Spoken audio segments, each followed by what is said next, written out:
বন্ধুরা চলে আসলাম মেহের আলী শাহ মাজার শরীফের সামনে। মানে এই যে মাজারের বাহিরের দৃশ্যটা, আর এই যে মাজারের সামনের গেট। ওনার উরুসের সময় অনেক লোক সমাগম হয় এই মাজারে। অনেক লোক প্রত্যেক দিন এখানে আসা যাওয়া আছে, অনেক লোক আসে এই মাজার শরীফে।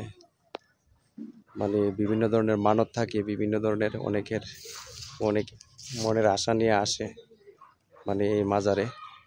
তো এই যে মাজারে এই যে সামনে একটা একটা ডিজাইন করে একটা করে রাখছে। এটার ভিতরে একটা কুয়া আছে, নলকূপ। এই কুয়াতে অনেকেই আমি একটু দেখানোর চেষ্টা করতেছি। এই যে ভিতরে এই যে কুয়াটা, আর মাজারের বাইরের পরিবেশটা মোটামুটি অনেক সুন্দর, অনেক সুন্দর। এই যে অনেক পরিষ্কার, এবং প্রত্যেকদিন অনেক লোক আসে এই মাজারে।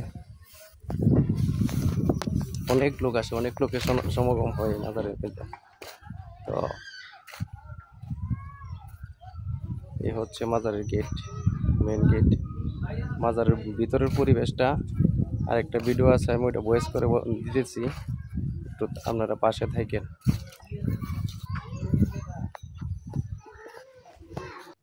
এই হচ্ছে মাজারের ভিতরের পরিবেশ। আমি রোজা শরীফের সামনে গিয়ে একটা গোলাপ জল কিনলাম, কিনে গোলাপ জলটা রোজা শরীফে দিতেছি ছিটিয়ে ছিটিয়ে। আর এত নিরিবিলি, এত সুন্দর একটা পরিবেশ। মেহের আলী শাহ যে মাজার, এই মাজারের পরিবেশটা আসলে অনেক সুন্দর একটা দৃশ্য, অনেক সুন্দর মনোরম পরিবেশ। মাজার কমিটির লোকগুলোর সাথে কথাবার্তা বললাম, ওরা বলছে যে প্রত্যেক দিন অনেক লোক এখানে আসে মাজার জিয়ারত করার জন্য। তো আমি ঘুরে ঘুরে চারপাশে দেখলাম, দেখে এবং গোলাপ জলটা ছিটিয়ে ছিটিয়ে রোজা শরীফের মধ্যে আমি দিলাম। আর আমার 100 টাকা মানত ছিল। এখন ওই যে মানতের যে বাক্স, এই বাক্সের সামনে গেলাম, গিয়ে আমি 100 টাকা